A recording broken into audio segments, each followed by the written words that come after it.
Terima kasih pimpinan. Assalamualaikum warahmatullahi wabarakatuh.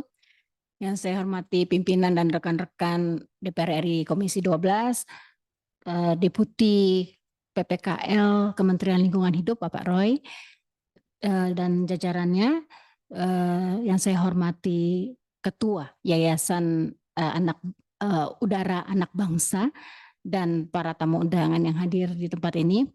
Izinkan saya menanyakan hal-hal yang menjadi atensi saya. Yang pertama itu terkait toleransi terhadap partikel udara ya, standar aman ya, PM25 ya.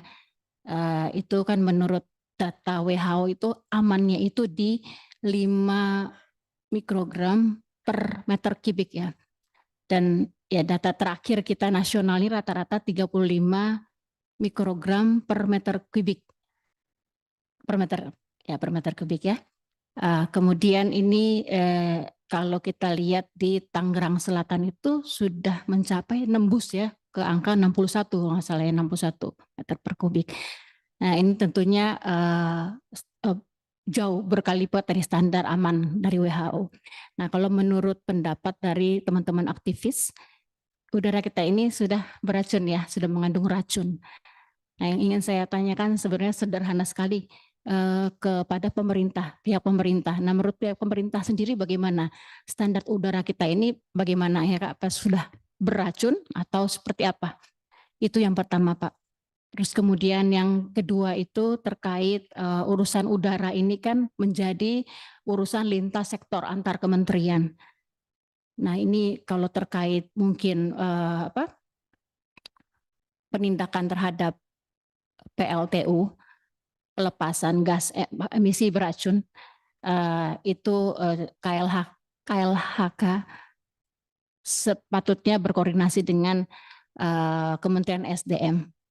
Nah kalau mengenai kendaraan bermotor sendiri dengan Kementerian Perhubungan mungkin koordinasinya.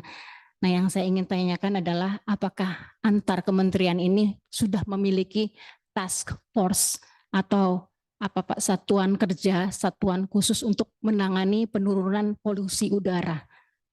Karena ini penting sekali buat saya karena saya yakin Pak kalau tidak ada kerjasama antar lintas sektor di kementerian ini, persoalan udara ini akan on and on, over and over, nggak akan selesai-selesai. Jadi penting sekali untuk adanya koordinasi antar kementerian. Karena setiap kementerian pasti punya target dan tujuan masing-masing. Itu Pak, ibu-ibu ya semua yang saya hormati, dan juga terkait ini Pak, pencemaran udara juga ini ada protes juga dari beberapa warga terkait PLTU Pak.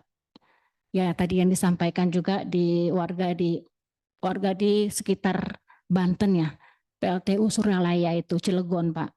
Nah itu juga mengeluh.